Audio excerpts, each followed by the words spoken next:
প্রথম থেকেই মোবাইলটা হাতে না দেওয়াটাই প্রয়োজনীয়? ওরা বলে 0 to 2 years no screen time, 0 screen time. 2 years to 5 years 1 hour screen time, that also only educational videos. মোবাইলের পরে কি হচ্ছে, বাচ্চাগুলোর প্রবলেমটা কি হচ্ছে না, বাচ্চাগুলো আস্তে আস্তে ইমোশনাল যে স্পেসটা না, যে ধরো আমার একটা কিছু খারাপ লাগাটা, ও মনে করছে ওটাই আমার সোর্স অফ রিলিফ, আর শেয়ার করছে না। স্যাররা ওখানে মোবাইল ইউজ করছেন স্কুলে, কিন্তু এমনভাবে আমাদের ওখানে মাইন্ড অ্যাডজাস্ট করা আছে যে আমার স্কুলে মোবাইল আমি পাবো না, তাহলে ও মোবাইলটা স্কুলে নয়। বাড়িতেও যদি এটা আমি করতে যাই তাহলে কি হবে, আমার ওই প্রিয় জিনিসটা ছোটবেলার, এরা আমাকে বাধা দিচ্ছে, মা বাবা ইমিডিয়েটলি শত্রু হয়ে যাবে, ইমিডিয়েটলি তার ট্যান্ট্রাম বেড়ে যাবে, ইমিডিয়েটলি তার বিহেভিয়ার চেঞ্জ হবে। আমরা সব কিছুর লাস্টে যেটা দেখছি সেটা হচ্ছে চেঞ্জ অফ বিহেভিয়ার। যে বলছো কনসেন্ট্রেশন করতে পারছে না, কেন পারছে না? তার তো অ্যাক্টিভ যে ইনভলভমেন্টটা, কনসিয়াস মাইন্ড থাকছেই না, তো সে তো প্যাসিভ কাজ করছে। 0 to 5টা মানে ইয়ার্স যেটা, সেখানে খুব একটা পাইনি, কারণ তখন তো প্রবলেমগুলো হয়ই না।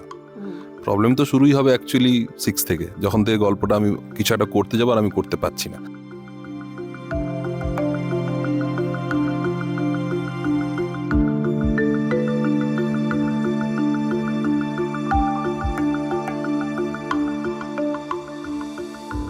নমস্কার, আমি পারমিতা আপনাদের সঙ্গে রয়েছি। আজকে একটা অত্যন্ত গুরুত্বপূর্ণ বিষয় নিয়ে কথা বলবো, আলোচনা করব। আজকে আমাদের সঙ্গে একজন গেস্টও রয়েছেন। তবে তার আগে যারা এই ভিডিওটা দেখছেন, বলুন তো কতজন রাজ চক্রবর্তীর হাবজি গাবজি সিনেমাটা দেখেছেন?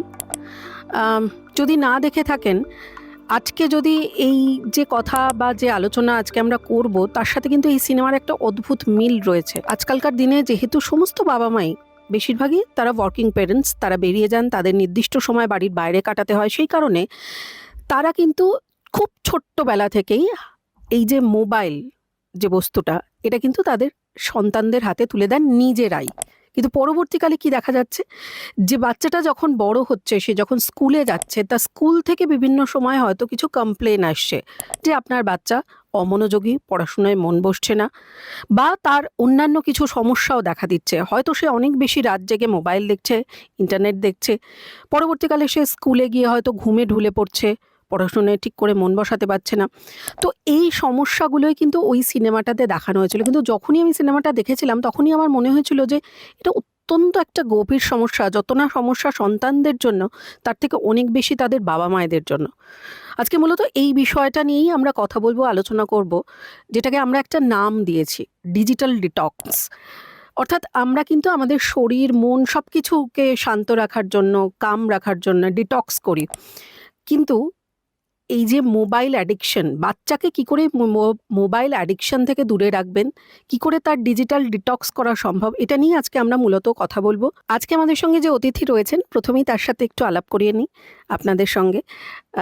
সাউন্ড অ্যান্ড মাইন্ড ফাউন্ডেশনের প্রতিষ্ঠাতা এবং master life coach Sourish Chowdhury আমাদের সঙ্গে রয়েছে। সৌরিশ, তোমাকে অনেক অনেক স্বাগত আমাদের টাইমস নাও খবরে। যেটা নিয়ে কথা বলছিলাম, তুমি কি ছবিটা দেখেছো বাই এনি চান্স? হ্যাঁ, দেখেছি। এবং যে কথাগুলো তুমি বললে, সেই কথাগুলোর সাথে তাল মিলিয়ে আমি একটা কথা প্রথম শুরু করতে চাই, যে যেটা আমরা বলছি অ্যাডিকশন, সেটা কোনো সময় অভ্যেস ছিল। তার আগে, অভ্যেসের আগে ওটা কোনো সময় একটা শুরু হয়েছিল, আমি রোজ করেছি, তারপরে আজকে গিয়ে আমার অ্যাডিকশন হয়েছে। তাহলে এই পুরো যে জার্নিটা করেছে বাচ্চাটা, আমরা কোন বাচ্চার কথা বলছি? আমরা 0 to 5 ইয়ার্সের কথা বলছি, না 5 to 11-এর কথা বলছি? কারণ দুটো ক্ষেত্রেই আলাদা আমার মেথড হবে। যদি 5 to 11 হয়, তাহলে আমি অলরেডি অভ্যেসটা অতিক্রম করে আমার আসক্তি অর্থাৎ অ্যাডিকশানে আমি চলে গেছি। তাহলে এখন আমাকে মূলত ফোকাস করতে হবে আমি কী করে এটা ছাড়াবো। কিন্তু 0 to 5-এ কী হয়েছিল? 0 to 5-এ তো জানতো না বাচ্চাটা এটা তাকে দেওয়া হয়েছিল। কেন দেওয়া হয়েছিল? কারণ আমার কাছে এর থেকে সহজ সরল কোনো বস্তু আর ছিল না ওই মুহূর্তে তাকে ব্যস্ত রাখার জন্য। এবং অদ্ভুতভাবে বাচ্চার এটা ভালো লেগে গেছিলো। কেন? কারণ এটা খুব তাড়াতাড়ি একটা আমাকে আনন্দ দেয়। ছবি আছে, রং আছে, কালার, কত কিছু আছে। আমার ভাল লাগলো একবার দেখে, তারপরে আমি ওটা আবার দেখতে চাইলাম, আমি আবার পেয়ে গেলাম, আবার আমার ভাল লাগলো। এভাবে আমার যে জিনিসটা ভালো লাগছে আমি তো সেটা করবই, এটা তো ভালোবাসার জিনিস। আজকে হঠাৎ মনে হচ্ছে যে আফটার 0 to 5 মানে 2 বছর থেকেও যদি আমি মোবাইলটা শুরু করি দেওয়া, তাহলে 3 বছর আমার হয়ে গেছে ব্যবহার করা। এখন আমার কাছে ওটা খুবই ভালো এবং প্রিয় জিনিস, মা বাবার থেকেও প্রিয়, কারণ আমার কাছে সবসময় আছে, বাকিরা কিন্তু নেই। এবং আমাকে খুব আনন্দ দিচ্ছে। আমার বোর লাগলে কি করব? আমার কিছু করতে ইচ্ছে করছে না, কি করব? যেই আমি যাচ্ছি আমি একটা আনন্দ পাচ্ছি। আরেকটা আনন্দের কারণ আছে কি, যে আমাকে নিজে কিছু করতে হচ্ছে না। পাজল বানাতে হলে মাথা খাটাতে হবে, হাত পা চালাতে হবে, কিছু খেলতে গেলে খেলনাটার সাথে খেলতে হবে, একটু মুভ করতে হবে। এটা খুব প্যাসিভ, আমি খালি হাতে টাচ করছি, অটোমেটিক্যালি সব কিছু হচ্ছে। তো আমার এই যে প্যাসিভ আনন্দ পাওয়ার যে একটা অভ্যেস, এটা আমার খুব ভালো লাগছে আমার। এবার যখন আমি 5-এর কাছে পৌঁছচ্ছি, তখন আমার স্কুল শুরু হচ্ছে, আমার আস্তে আস্তে আমার পড়াশুনো স্টার্ট হচ্ছে, দরকার পড়ছে আমার সেই স্কিলসগুলো যেগুলো আমাকে এটা করতে সাহায্য করবে। 0 to 5 আমার ডেভেলপ হলো না। তাহলে এই যে আমি আজকে ওখান থেকে সরে আসবো, এটা আমার জন্য ভালো না, কোথাও তো আমার এটা মনেই হচ্ছে না, তা ছাড়বো কেন? মা বাবাকে যদি আমি রোল মডেল হিসেবে দেখি, ওরা তো সবসময় ওটা নিয়ে আছে, তাহলে আমাকে কেন মানা করছে? এবং সবথেকে অদ্ভুত বিষয় এখনকার দিনে, যে কোনো, এখন তো বেশিরভাগই নিউক্লিয়ার ফ্যামিলি, তো সেখানে দেখা যাচ্ছে বাবার হাতে একটা মোবাইল, মায়ের হাতে একটা মোবাইল, ছেলে বা মেয়ে তাদের হাতে একটা মোবাইল, এবং একই ঘরে একই সঙ্গে হয়তো তিনজনে বসে আছে, তিনজনে তিনটে মোবাইলে তারা কিন্তু স্ক্রিন টাইম মোবাইলে মানে তারা কাটাচ্ছে তাদের। এইখানে একটা ভালো পয়েন্ট বলি, যে আগেকার দিনে তুমি যদি খেয়াল করেছো, তুমি তো এই লাইনেরই লোক, কানেকশন কতটা জরুরি কারোর কাছে বার্তা পাঠাতে গেলে। তোমার যদি ভালো একটা মিনিংফুল কানেকশন না হয়, তুমি কি তার সাথে এনজয় করতে পারবে? তাহলে কোথাও আমাদের না মিনিংফুল কানেকশনগুলো আমরা লুজ করছি। এবার মিনিংফুল কানেকশন কোথায় তৈরি হতো? যেখানে আমার কমন ইন্টারেস্ট থাকতো, যেখানে আমার কমন ডিসকাশন পয়েন্ট থাকতো। তাহলে ধরুন মাঠে খেলতে গেছি, 5টা ছেলের সাথে খেলছি, ওই ছেলেগুলো আমাকে খেলতে ডাকতো রোজ 4টের সময়, এটাও একটা অভ্যেস তৈরি হচ্ছে। খেলার মাঠ নেই, খেলা বন্ধ। এবার ধরো আমি বাবার সাথে চেস খেলবো, বাবার সময় নেই, চেস খেলা হচ্ছে না। দাবাটা যেমন আমরা খুবভাবে প্রমোট করছি, দাবাটা যদি খেলে অনেক ডেভেলপমেন্ট যেগুলো হয়নি সেই স্কিলগুলো আবার ডেভেলপ করবে, লাইফ স্কিলগুলো, critical thinking, decision making, problem solving, এগুলো ওদের ডেভেলপ করতে দাবা খুব সাহায্য করবে। এবং আমি অনেককে এটা বলেছি পেরেন্টসদের, এবং তারা ইউজ করে উপকৃত হয়েছেন। তো আমার কথা হলো 5 থেকে 11তে আমি তাকে চাইছি যে যেটা 0 to 5 ওর কাছে সব থেকে প্রিয় জিনিস ছিল, 5 থেকে 11টাতে ওটাকে অপ্রিয় করে দিতে হবে। এখন সে কি করে করবে? তাহলে এক হচ্ছে যে আমাকে আগে রোল মডেল হতে হবে, এটা কোনো প্রিয় বস্তু নয়, এটা ওকে বোঝাতে হবে। বা এই যে আনন্দগুলো পাচ্ছি, এটা আসল আনন্দ নয়। তো তার মানে সবার আগে যে শুরুটা, মানে যে সময় তাকে আমি হাতে এই জিনিসটা তুলে দিচ্ছি শুধুমাত্র নিজেদের সুবিধের জন্যে, যে হয়তো বাবা অফিস থেকে ফিরে প্রচণ্ড ক্লান্ত বা মা অফিস থেকে ফিরে সময় দিতে পারছেন না, তখনই তো তার হাতে মোবাইলটা দিচ্ছেন। সেই সময়টা মানে বাবা মার ভূমিকাটা তো এখানে সব থেকে বেশি গুরুত্বপূর্ণ। তার মানে তুমি কি বলতে চাইছো যে প্রথম থেকেই মোবাইলটা হাতে না দেওয়াটাই প্রয়োজনীয়? এটা আমি যদি গ্লোবাল কথা বলি, ইন্টারন্যাশনাল ফোরাম কথা বলি, আমেরিকান পেডিয়াট্রিক অ্যাসোসিয়েশন কথা বলি, ওরা বলে 0 to 2 years no screen time, 0 screen time. 2 years to 5 years 1 hour screen time, that also only educational videos. তাহলে আমি পড়ার মাধ্যমে ওর সাথে গাইডেড সাপোর্টে ওকে 1 ঘন্টাই দেখতে দেবো। এটা যদি করতে পারি তাহলে তো ঠিক আছে, কিন্তু এটা আমরা করতে পারছি না, আমরা অন্য কিছু করছি। এবার যে প্যারেন্টিংয়ের কথাটা বললে, আজকের দিনে প্যারেন্টসের বিশাল চ্যালেঞ্জ। দুটো পয়েন্ট বলছি। একটা পয়েন্ট হচ্ছে আমরা প্যারেন্টিংয়ের জন্য লেখাপড়া করেছি কেউ? এটা কিন্তু অন হ্যান্ড এক্সপিরিয়েন্স, মানে করতে করতে আমাকে জানতে হচ্ছে, শিখতে হচ্ছে। আমার কোনো এডুকেশন নেই অ্যাজ প্যারেন্টিং। কী আছে আমার কাছে? আমার যেভাবে প্যারেন্টিং হয়েছিল ওই এডুকেশনটা আমার কাছে আছে। তাহলে আমাদের বাবা মারা আমাদেরকে যেরকম বড় করেছেন সেই ফর্মুলাটা এখন চলবে? মোস্টলি কেসেস চলবে না। কারণ আমার যারা বাবা মা ছিলেন তারা মোবাইল ইউজ করতেন না, তখন ইন্টারনেট ছিল না, অতটা ডিজিটাল এক্সপোজার ছিল না, তাহলে আমি ওই ফর্মুলাটা ইউজ করতে পারছি না। ওদের সময় আমরা যখন বড় হয়েছি তখন একটা সাপোর্ট সিস্টেম কাজ করতো। কীরকম সাপোর্ট সিস্টেম? যে আমার পাড়া, ফ্যামিলির জ্যাঠা, কাকা, পিসি কেউ নেই, একটা ন্যানি। জয়েন্ট ফ্যামিলির সুবিধা ছিল, সেটা তাহলে তো নেই। তাহলে পেরেন্টসরা আজকে একা, ওদেরকে দোষ দিয়ে লাভ নেই। কে সাপোর্ট করবে? কোথায় সাপোর্টটা পাবে? যে কারণে আমরা রেগুলার পেরেন্টদের চেষ্টা করছি এডুকেট করার, যে এই ভুলটা করবেন না। আমরা স্পেশালি ডাকছি তাদেরকে সেশন নিতে, যে আসুন এটা জেনে নিন, এই ভুলটা করবেন না, এইটা করবেন না, এটা দেবেন না, এটা। কিন্তু যেটা তুমি বলে দুজনই চাকরি করছে, এখন তো ফুল ডে, তাহলে তো আমার ফ্রি আস, ওর জন্য তো কিছু একটা ব্যবস্থা করতে হবে যেখানে ও এনগেজ হবে। কারণ মোবাইলের পরে কি হচ্ছে, বাচ্চাগুলোর প্রবলেমটা কি হচ্ছে না, বাচ্চাগুলো আস্তে আস্তে ইমোশনাল যে স্পেসটা না, যে ধরো আমার একটা কিছু খারাপ লাগাটা, ও মনে করছে ওটাই আমার সোর্স অফ রিলিফ, আর শেয়ার করছে না। তো মা বাবার এবং কনসেন্ট্রেশনে যে ঘাটতি, যে বিষয়টা, মানে যে এতক্ষণ ধরে মোবাইল দেখছে তার তো কোথাও গিয়ে কনসেন্ট্রেশনের প্রবলেম হবে, এবং সেটা তো স্কুলে গিয়ে এটা তো বা মানে টিচারদের চোখে পড়বে এবং সেটা নিয়ে কমপ্লেন হবেই। অদ্ভুতভাবে স্কুলে যতক্ষণ থাকছে ততক্ষণ মোবাইল নেই, কোনো স্কুলে মোবাইল অ্যালাউড না মোটামুটি। তো স্কুলের যে ঘন্টাটা থাকছে সেখানে মোবাইলও লাগছে না, বাড়িতে এসেও মোবাইল লাগছে কেন? কারণ বাড়িতে আমার কোনো রুল নেই, বাড়িতে রুল নেই। আমি যদি বলি স্যাররা ওখানে মোবাইল ইউজ করছেন স্কুলে, কিন্তু এমনভাবে আমাদের ওখানে মাইন্ড অ্যাডজাস্ট করা আছে যে আমার স্কুলে মোবাইল আমি পাবো না, তাহলে ও মোবাইলটা স্কুলে নয়। বাড়িতেও যদি এটা আমি করতে যাই তাহলে কি হবে? আমার ওই প্রিয় জিনিসটা ছোটবেলার, এরা আমাকে বাধা দিচ্ছে, মা বাবা ইমিডিয়েটলি শত্রু হয়ে যাবে, ইমিডিয়েটলি তার ট্যান্ট্রাম বেড়ে যাবে, ইমিডিয়েটলি তার বিহেভিয়ার চেঞ্জ হবে। আমরা সব কিছুর লাস্টে যেটা দেখছি সেটা হচ্ছে চেঞ্জ অফ বিহেভিয়ার। যে বলছো কনসেন্ট্রেশন করতে পারছে না, কেন পারছে না? তার তো অ্যাক্টিভ যে ইনভলভমেন্টটা, কনসিয়াস মাইন্ড থাকছেই না, তো সে তো প্যাসিভ কাজ করছে। সে যে দেখছে বসে বসে অতক্ষণ ধরে, যাই দেখুক, রিল দেখুক, কার্টুন দেখুক, গেম খেলুক, ওর তো অ্যাক্টিভ মাইন্ডের কোনো কাজ নেই, কনসিয়াস মাইন্ডের। তো কনসেন্ট্রেশন তো আমি একটা জায়গায় মনোযোগ নিয়ে দেখে সেটাকে পড়বো, ওটা আমার তো ইউজই হচ্ছে না। হঠাৎ করে এগুলো আমি ইউজ করতে পারবো, এখন তো আমি ওই ধাঁচে চলে গেছি যেটা নর্মাল আমার অভ্যেস হয়ে গেছে। তো সেক্ষেত্রে কি করা যায়? উপায়টা কি? ওই যেটা আবার আমি বলছি, উপায়টা হচ্ছে যে আগে আমাকে বোঝাতে হবে যে এটা আমার, এটা প্রিয় জিনিস নয়, নট ফর এনিওয়ান। খালি ওদের জন্য অপ্রিয়, আমাদের জন্য প্রিয়, এটা হচ্ছে সব থেকে বড় ডিফারেন্স। তাহলে অপ্রিয় সবার জন্য। মানে নিজেকে আগে উদাহরণ হয়ে উঠতে হবে ছেলে মেয়ের চোখের সামনে। এটা তো গেল বাবা মায়ের বিষয়, কিন্তু যখন আমি স্কুলে যাচ্ছি, যেরকমভাবে স্কুলে মোবাইল অ্যালাউ নয়, আগেকার দিনে আমার মনে আছে, মানে নিশ্চয়ই তোমারও মনে থাকবে, যে আমাদের স্কুলে একটা মরাল সায়েন্স বা নীতি শিক্ষার ক্লাস হতো।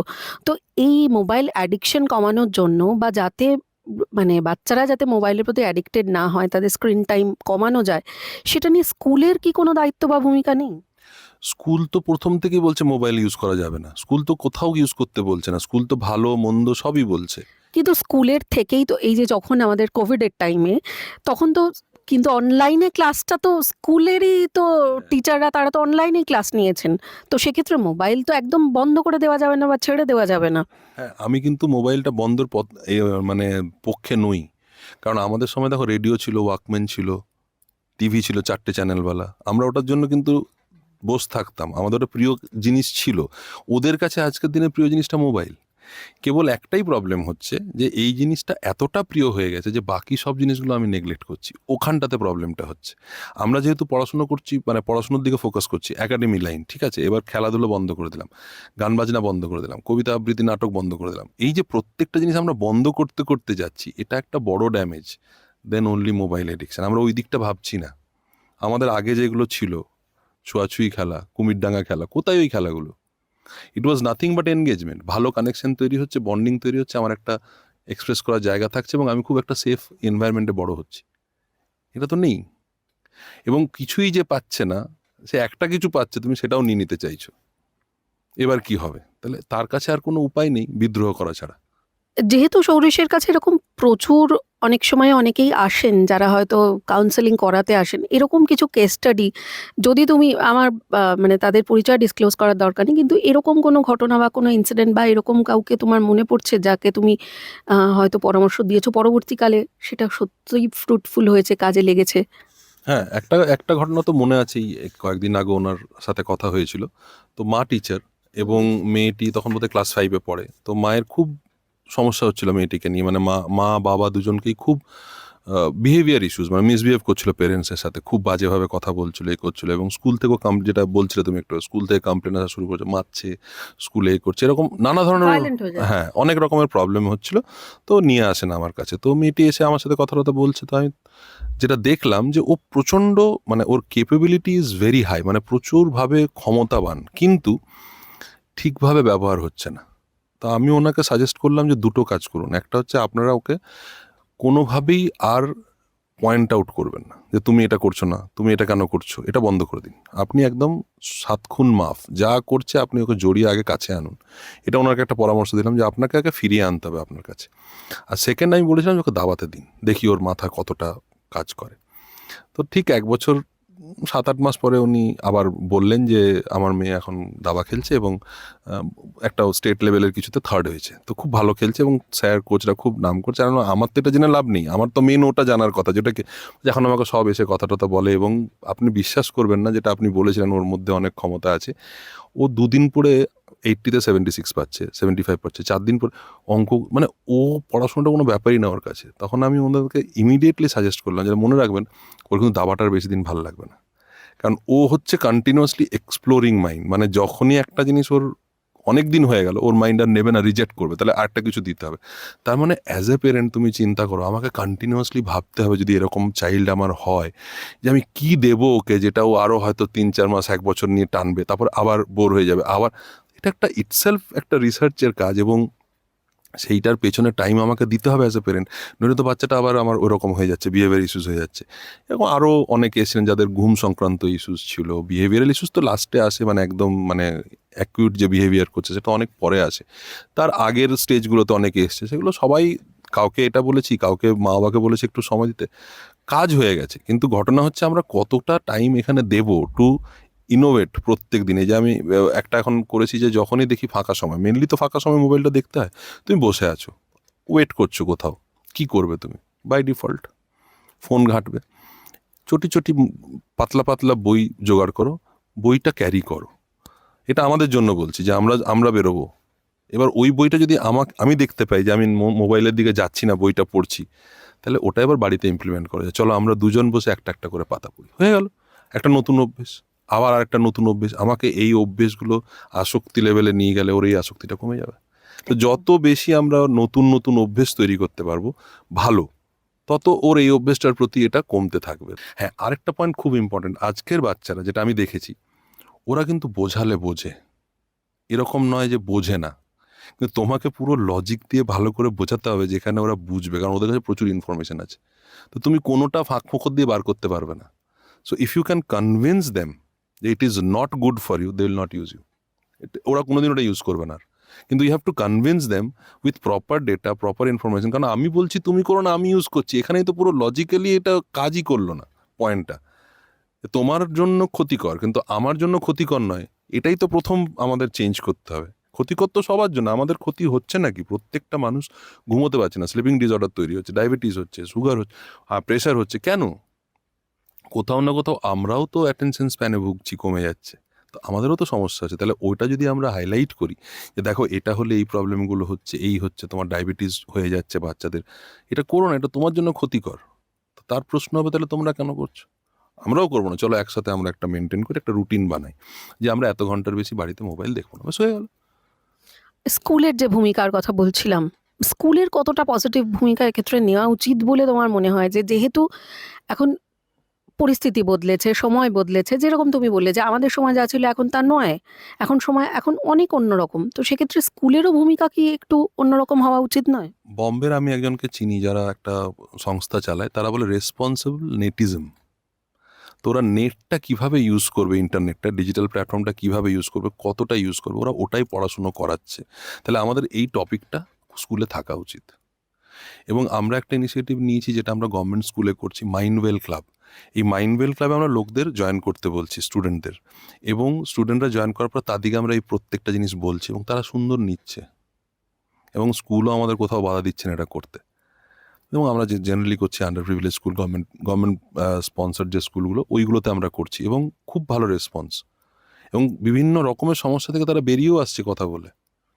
এটা কি স্কুলই তোমাদের ইনভাইট করছে? হ্যাঁ, আমরা অ্যাপ্রোচ করছি যে আমরা এটা করতে চাই, and then they are giving us the opportunity. আমরা 1 বছরের প্রোগ্রাম দিয়েছি যেখানে ডিফারেন্ট সেশনস করছি, যেখানে তোমার নেট কীভাবে ইউজ করবে, ডিজিটাল কীভাবে ইউজ করবে থেকে শুরু করে কোন কেরিয়ারটা চুজ করবে, ওর ইন্টারেস্টিং যে পার্ট, ধরো ওর হবি হচ্ছে নাচা, এবার মা বাবা বলছে না তোমাকে ইঞ্জিনিয়ার হতে হবে, তো ও নাচটাকে ডিসকন্টিনিউ করে ইঞ্জিনিয়ার হবে না, নাচটা কন্টিনিউ করে ইঞ্জিনিয়ার হতে পারবে? এখানে ওর একটা ডিলেমা চলছে। তাহলে কেন নাচটা ওর দরকার আর কেন ইঞ্জিনিয়ারিংটা ওকে বাবা মা পড়তে বলছে, এটা তোর কাছে ক্ল্যারিটি দরকার, কাউকে তো বোঝাতে হবে। বাট তারা যে ফ্যামিলির থেকে আসছে সেখানে বোঝানোর মতো ক্যাপাসিটি পেরেন্টের বা তাদের আশেপাশে কারণ নেই। টিচাররা কোনোদিনই এভাবে বলবেন না যে তুমি যেটা ভালো বোঝো করো, পড়াশুনো করো না, এটা তাদের পক্ষেও বলা সম্ভব না, কারণ স্কুলে পড়তেই এসছে। তো সেখানে আমরা দেখি যখন বোঝাচ্ছি, তাদের সাথে কথা বলছি, ইন্টারাক্ট করছি, খুব একটা হতাশ কিন্তু আমরা হচ্ছি না, মানে ওদের মধ্যে আছে, কোথাও আমাদের না একটু টাইম দিতে হবে, বাচ্চাগুলোকে একটু টাইম দিয়ে বুঝতে হবে। আমার যেটা মনে হয় আমাদের দরকার অ্যাজ পেরেন্ট, আমরা সবাই জানি আমাদের ছেলে মেয়ে আমরা খুব ভালোবাসি, কোথাও আমরা এমপ্যাথি ভুলে যাচ্ছি, কোথাও আমরা যেটা চাইছি সেইটা বলছি, ওরা কি চাইছে এটা বুঝতে পারছি না। এই একটু আগে যে কথাটা হলো যে দাদু দিদারা ঠাকুর আগে গল্প বলতেন, আজকেও দাদু দিদারা তো একা। এক একটা কমপ্লেক্সে কত বাড়ি আছে যেখানে একা বয়স্করা থাকেন, তাদের তো লোনলিনেস ইজ এ প্রবলেম। কেন আমার ছেলেমেয়েরা ওখানে যাচ্ছে না? কেন আমরা এইটা তৈরি করতে পারছি না যে এই বাচ্চাগুলো ওখানে গিয়ে দাদুদাকে জ্বালিয়ে আসবে? জ্বালিয়ে আসুক না, কি আছে, সে আমাকে কমপ্লেনই করুক। তাহলে তো একটা দুটো ডিফারেন্ট জায়গাকে আমি তো অ্যাড করে দুজনেরই লাভ হচ্ছে। এ ওর থেকে গল্প শুনে টাইম কাটাবে, ওনারও একে ভালো লাগবে।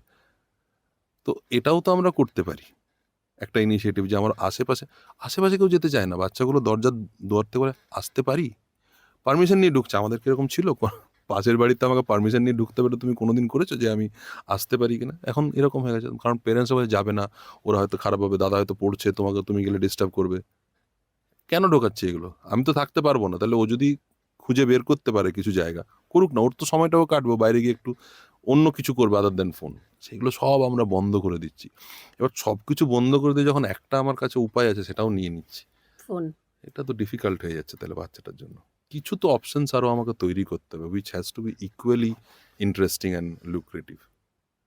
অনেক ধন্যবাদ তোমাকে সৌরিশ। সত্যি খুব গুরুত্বপূর্ণ। মানে এখন এই সমস্যাটা বোধহয় সকলের ঘরে ঘরে। আমার মনে হয় আজকে যারা এই অনুষ্ঠান দেখছেন তারা হয়তো নিজেরাই ভাবছেন যে সত্যি আমার ঘরেও তো এই একই সমস্যা।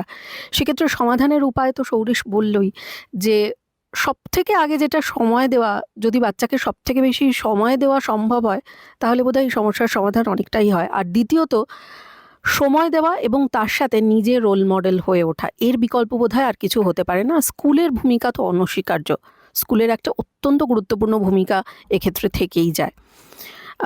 আজকের মতো অনুষ্ঠান আমরা এখানেই শেষ করব। এরকম বিভিন্ন রকম গুরুত্বপূর্ণ টপিক নিয়ে আমরা সবসময়ই আপনাদের সামনে আসি, কথা বলি।